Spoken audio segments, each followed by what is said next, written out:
La pintura griega.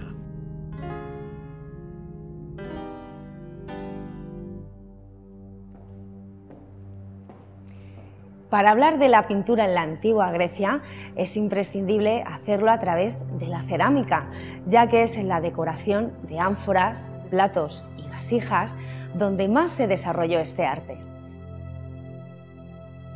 Apenas se conservan otras muestras de arte dignas de consideración que no sean en la cerámica. Hemos de saber que nos es difícil analizar la pintura griega por la falta de vestigios, puesto que pocas pinturas griegas han sobrevivido tras el vandalismo, el paso de la historia y la erosión natural. La pintura griega alcanzó un gran desarrollo en el siglo VI a.C. Llegó a alcanzar un estilo propio, representando temas donde se imponía lo narrativo sobre lo decorativo, la historia sobre la mera estética.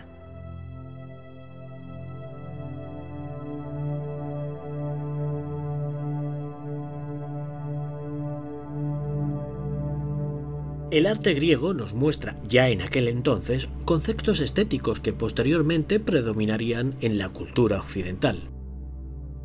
La belleza está en la armonía de las medidas y las proporciones, en la simetría, siendo el cuerpo humano el cénit y fundamento de dicha belleza. Hemos de decir que la pintura cerámica constituye una fuente valiosísima de información para conocer distintos aspectos de la vida de los antiguos griegos. En ella encontramos formas y motivos decorativos como leyendas mitológicas, escenas de la vida cotidiana o incluso juegos atléticos. Hablando del vaso griego, podemos decir que tenía distintas funciones y que a veces su nombre venía dado por la función que tenían.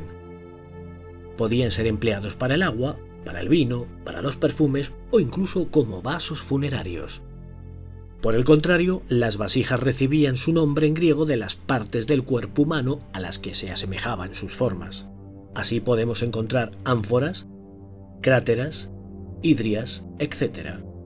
Al principio los diseños que decoraban la cerámica eran sencillas formas geométricas sin apenas destacar sobre la superficie.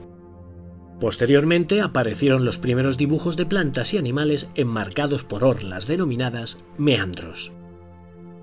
Más adelante se incluyó la figura humana, pero realizada con un grafismo muy estilizado. Sería esta la decoración la que se acabase imponiendo con motivo de las representaciones mitológicas. Conozcamos la llamada técnica de figuras negras.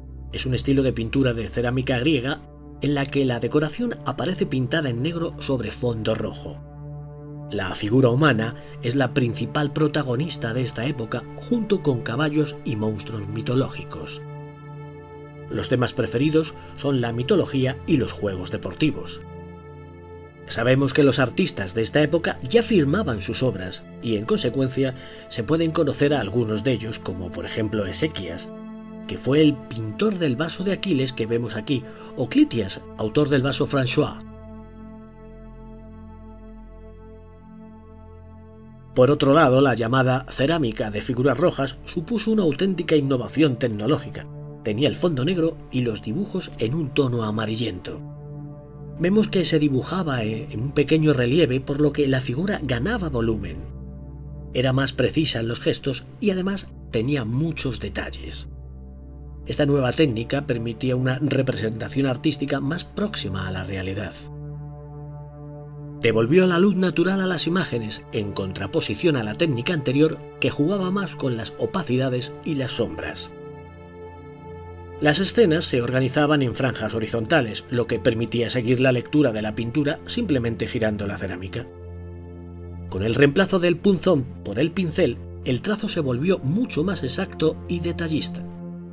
Al final de este periodo, las figuras rojas y negras se mezclan finalmente con la llamada cerámica bilingüe, en la que surgen escenas sobre la vida privada y las costumbres domésticas, en especial sobre el gineceo, que era la parte de la casa reservada exclusivamente a las mujeres.